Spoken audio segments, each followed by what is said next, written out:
Day 5 of the Breaking the Cycle Hunger Strike. Today I'm going to get to a metric that will allow me to terminate the hunger strike. But before I do, I want to give you a bit of an update. My desire to eat now does not come from hunger pangs, it's coming from the lack of flavor in my mouth.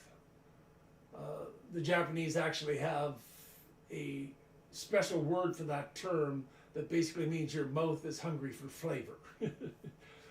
So, the hunger pangs have stopped. It's the desire for flavor now that drives me. Now, I have started allowing myself to drink pickle juice because it contains some potassium and magnesium, which will hopefully help stop muscle cramps, which can tend to develop, especially in an older age person like myself.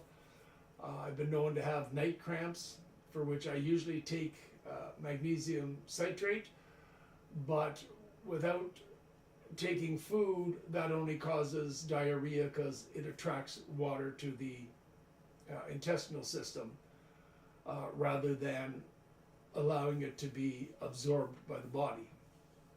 So I've had to cease taking those pills because that would have accelerated the damage from the lack of food if I caused myself diarrhea.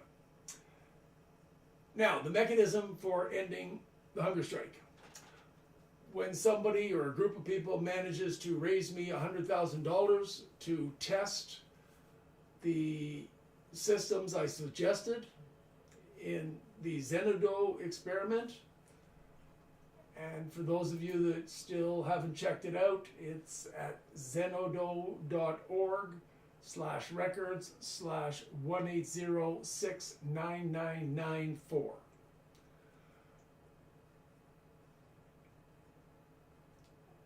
There's one system I presented in that can probably be tested through a university engineering department for about 30 to 40,000, but I'd like another to test another system that I didn't present there.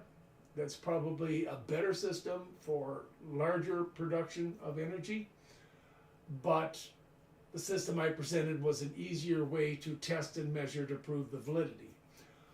Obviously, if it failed to produce the validity, I wouldn't do the secondary test, because both of them are based on that fluid dynamics over time can produce the same result that the two-pulley experiment did.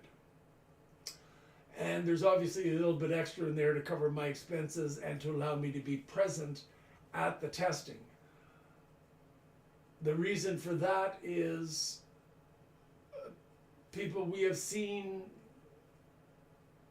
in the past where some energy interests or energy oligarchs and companies have actually paid scientists to supply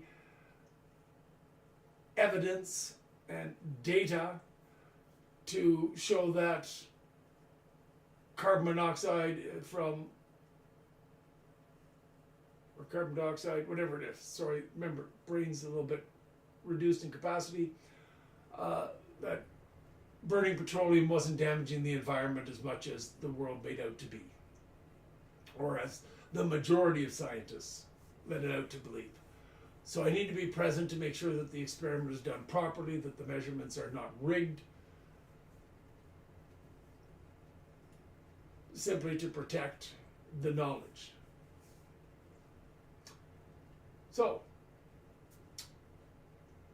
$100,000 ends the hunger strike. But somebody's got to find it, and then they can take care of paying the bills so it all stays legitimate and above board, and no one sees me as absconding with a whole bunch of money. At most, I'd likely need $2,000 to $3,000 to cover basic expenses that exist while the testing is being done, because I need to be there, and that means travel. So, there you have it. In the meantime, there's also been concern by some of my friends for my health and that they don't want to share these videos. I get that, that they feel Sharing a hunger strike could be triggering for some people.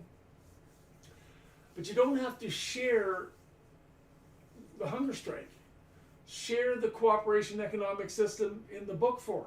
The Cooperation, a Game Everyone Wins, 2nd edition. Share this Zenodo link. Either of those help advance the cause to alleviate human suffering. Thank you.